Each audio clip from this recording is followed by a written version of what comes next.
Look at us now. The man who everyone said didn't deserve this. The man who everyone said didn't have that high quality win. The man who everyone said was boring, who couldn't stand a chance against the pound for pound king, who couldn't stand with him, who couldn't wrestle him, just pulled off one of the greatest moments in UFC title fight history. Leon Edwards, with less than a minute to go in his title fight, the fight that he had to scratch and claw and beg for over the past 3 years. He was screwed left, right, and center. They did everything possible not to give this man an opportunity, not to give this man his due, not to give this man his shot. They even took him out of the rankings at one point, for goodness sakes, all because he was standing his ground. He was the only one who wanted to fight Khamzat. He was the only one who wanted to fight a bunch of these guys. Bilal Muhammad on short notice, no problem. Leon Edwards was seconds away from finally getting his fight.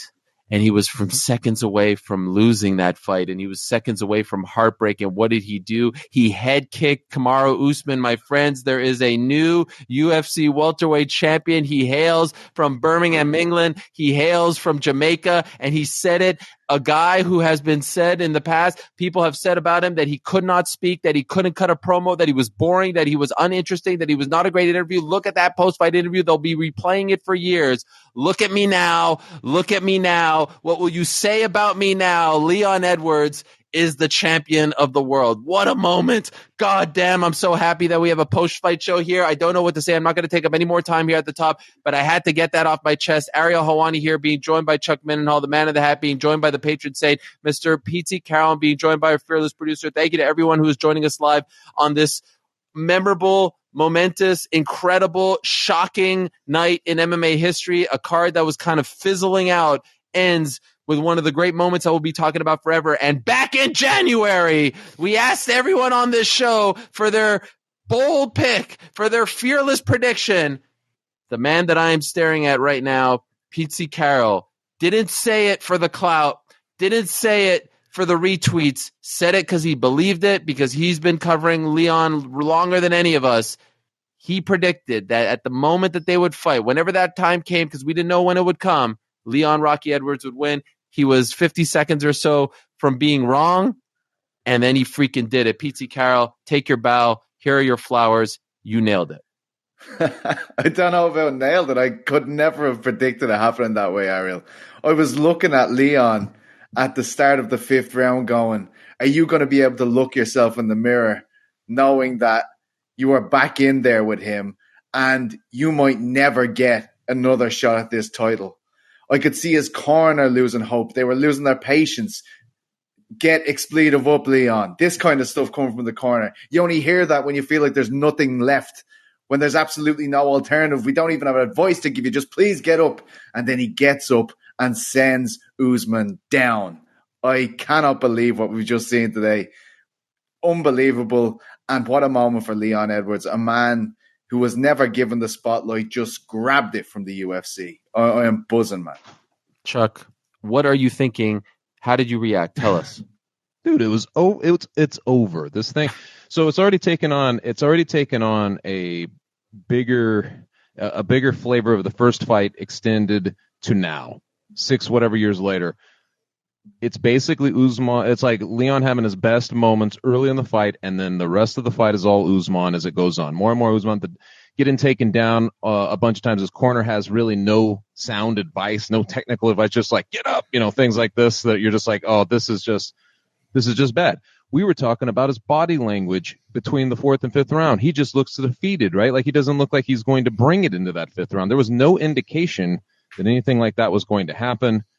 And you put all that together, and again, I don't know if you're covering this, I apologize, but like we're on a little bit of a delay, and I just see Petesy get up and walk away, and he's just like, you can tell something crazy happened.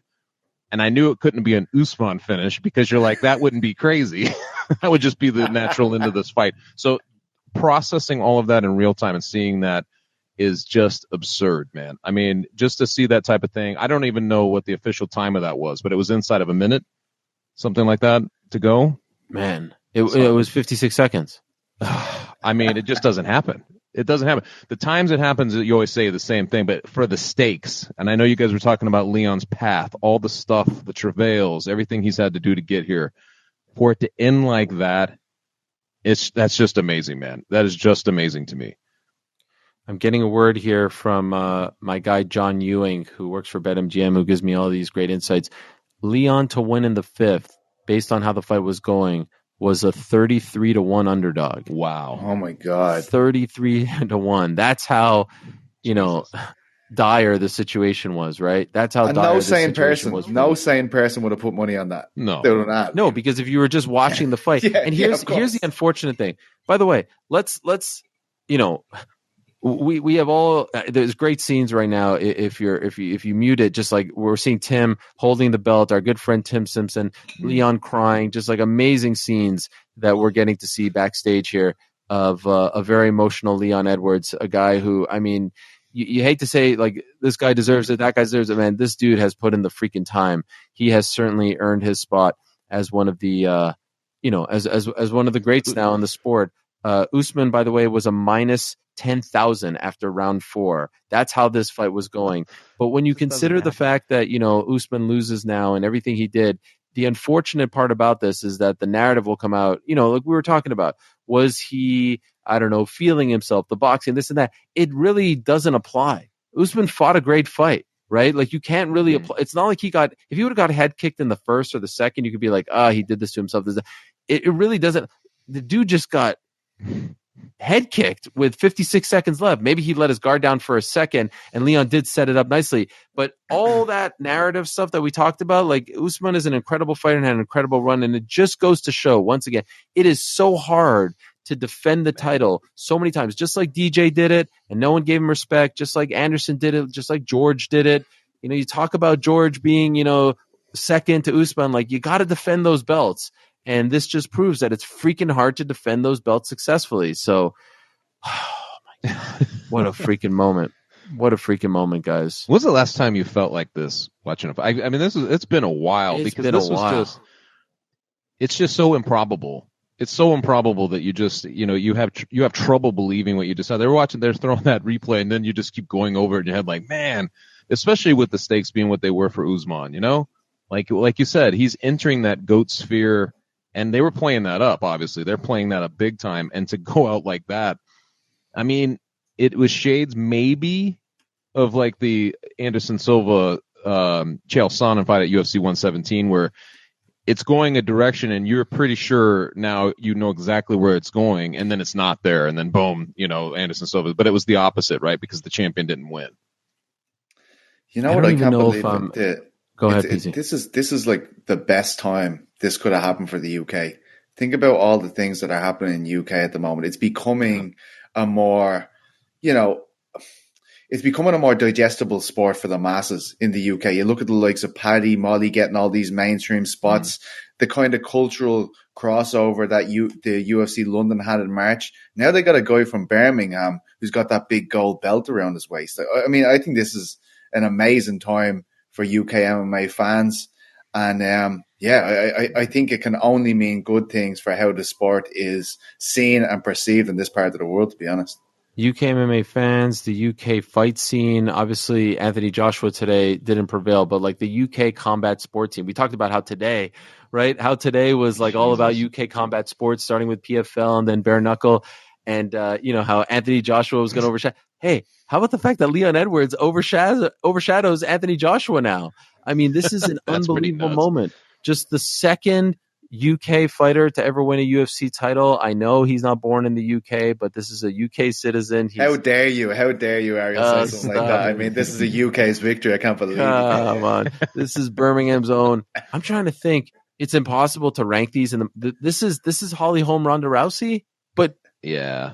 It's kind of wild there as well, though, Oh, because there was 56 seconds left. 56 seconds left. He was done. He was 33-1. This is transformative on so many levels because this card was just a dud in a lot of ways. It's like guys are gassing out all over the place. You get even like Merab, who's getting booed, sounded for doing kind of what he's going to do, right? And just shutting Aldo down, taking away his skill. It's just one of those types of things where the crowd's going to be left, especially if the fight just ends kind of the way it was going. It's just that Usman wins. It would have been a fairly forgettable event. and then now this becomes a classic, right? Like just like that, 1 second, boom. Now it's a whole different thing. It kind of adds to everything like we've been saying in the lead up to this night. Second fiddle to Joshua. It's in Utah.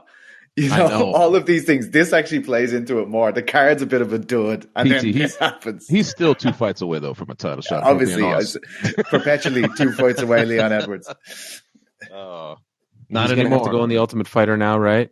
He's gonna have to go in the Contender Series. Yeah. I mean, the guy's not an animal. We're looking for animals here.